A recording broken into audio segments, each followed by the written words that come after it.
Hi hello welcome to Tamizha channel. இந்த மார்க்கெட்டில் invest பண்ணுறாங்கல்ல, அவங்கள இந்த என்ட்ரி எடுக்கிறத விட இந்த என்ட்ரி எடுத்துட்டு எப்போ அதுலேருந்து நான் எக்ஸிட் ஆகணும் அப்படின்றதுல ஒரு $1 மில்லியன் கொஷின் இருக்குது. இப்போது 2 டைப் ஆஃப் இன்வெஸ்டர் இருக்காங்க. ஒன்று ஷார்ட் டேர்ம் இன்வெஸ்டர், இன்னொன்று லாங் டேர்ம் இன்வெஸ்டர்.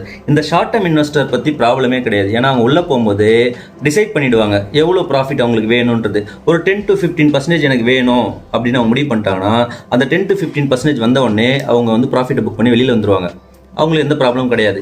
இந்த லாங் டேர்ம் இன்வெஸ்டர் இருக்காங்க இல்லையா, அவங்களுக்கு தான் இப்போ பெரிய பிரச்சனை. என்னன்னா அவங்க ஒரு ஸ்டாக்கை ரொம்ப ஹை கன்வின்ஷனாக நான் வந்து ஒரு 5 வருஷத்துக்கு நான் ஹோல்ட் பண்ண போகிறேன், இல்லை ஒரு 10 வருஷத்துக்கு ஹோல்ட் பண்ண போகிறேன் அப்படின்றத, இல்லை ஒரு 5x 10x வரைக்கும் நான் ஹோல்ட் பண்ண போகிறேன்ற முடிவோட அந்த ஸ்டாக் எடுத்துருவாங்க. ஸ்டாக்கு நல்லா பர்ஃபார்ம் ஆகிட்டு இருக்கும். அது ஒரு 1x 3x, இப்போ ஃபார் எக்ஸாம்பிள் லாராஸ் லேப் மாதிரிலாம் ஒரு 3x கொடுத்துரும். இப்போ அவங்களுக்குள்ள ஒரு சின்ன டவுட் வர ஆரம்பிச்சிடும்.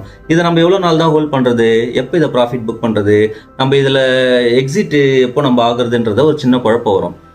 இது எல்லாத்துக்கும் எனக்கு தெரிஞ்ச ஒரு 4 to 5 பாயிண்ட் சொல்கிறேன்.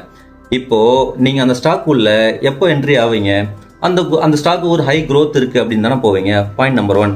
இப்போது அந்த ஸ்டாக்குக்கு ஒரு ஹை க்ரோத் இருக்குன்னு தான் நம்பி உள்ள என்ட்ரி எடுத்துடுறீங்க. அந்த ஹை க்ரோத் எப்போ வந்து கொஞ்சம் கொஞ்சமாக ஸ்லோ டவுன் ஆகுதோ, அதாவது ஒரு குவார்டர் ஆன் குவார்டரோ இல்லை தொடர்ந்து ஒரு 2-3 குவார்டரோ ஸ்லோ டவுன் ஆகுது, உங்களுக்குமே ஒரு சின்ன ஒரு அண்டர்ஸ்டாண்டிங் வருது, இது ஃபியூச்சர்லேருந்து வந்து கண்டினியூஸ் ஆகுமோ அப்படின்னு ஒரு ஒரு ஒரு இண்டிகேஷனை கொடுக்கும். அப்போது அது ஒரு சிக்னல். உடனே எக்ஸிட் ஆகணும் கிடையாது, அது ஒரு சிக்னல். இது வந்து பாயிண்ட் நம்பர் 1. க்ரோத் வந்து ஸ்லோ டவுன் ஆகும், எக்ஸிட் ஆகிறதுக்கு அதான் ஃபஸ்ட்டு சிக்னல். ரெண்டாவது சிக்னல் ஓகேங்களா, ஃப்ராட் இல்லை கார்ப்பரேட் கவர்னன்சி இல்லை அந்த ப்ரொமோட்டர் இன்டெகிரிட்டி இதெல்லாம் கொஞ்சம் கொஞ்சமாக உடைய ஆரம்பிக்கும். நல்லா தான் போயிட்டு இருந்திருக்கும் 4 வருஷமா 2 வருஷமா. இப்போ திடீர்னு பார்த்தீங்கன்னா புதுசாக கார்ப்பரேட் கவர்னன்சி ஒழுங்காக வந்து ரிசல்ட்டை சப்மிட் பண்ணல, நம்ம ராஜேஷ் எக்ஸ்போர்ட்டில் நடந்தது இல்லையா, அந்த மாதிரிலாம் நடக்கும். அப்படின்ற போது அந்த ப்ரொமோட் இன்டெகிரிட்டிலாம் குறையுது இல்லையா.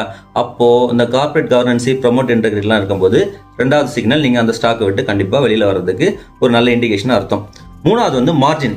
இப்போ எந்த ஒரு ஸ்டாக்காக இருந்தாலும் நம்ம ஏன் நம்பி உள்ளே போகிறோம், இயர் ஆன் இயர்னு பார்த்தீங்க இல்லை குவார்டர் ஆன் குவார்டர் பார்த்தீங்கன்னா நல்லா மார்ஜின் இன்க்ரீஸ் ஆகிட்டே போகும். திடீர்னு பார்த்தீங்கன்னா அந்த மார்ஜின் அப்படியே டிக்ளைன் ஆகிட்டே வரும்.